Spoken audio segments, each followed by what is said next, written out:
চাচা 11-12 অঙ্কটা বুঝাই দেন। 11 আর হইল 12 12। 11তে আমার দিকে ইয়ে কর।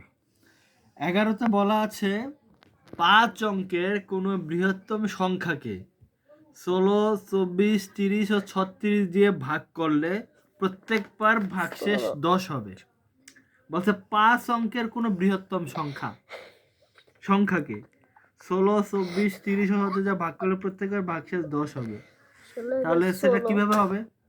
সেটা আমাকে একটু গাইডটা দেখাতে হবে, নোটটা একটু দেখাতে হবে। না না, নোট তো দেখাতে হবে, নাহলে কিভাবে হবে? আমি তো পারি না। তারপরে আসো 12 নাম্বার।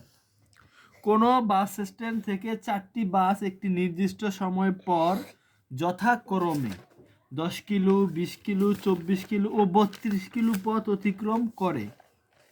কমপক্ষে কত দূর পথ অতিক্রম করার পর বাস চারটি একত্রে মিলিত হবে? খুবই সহজ, আমি পারি না।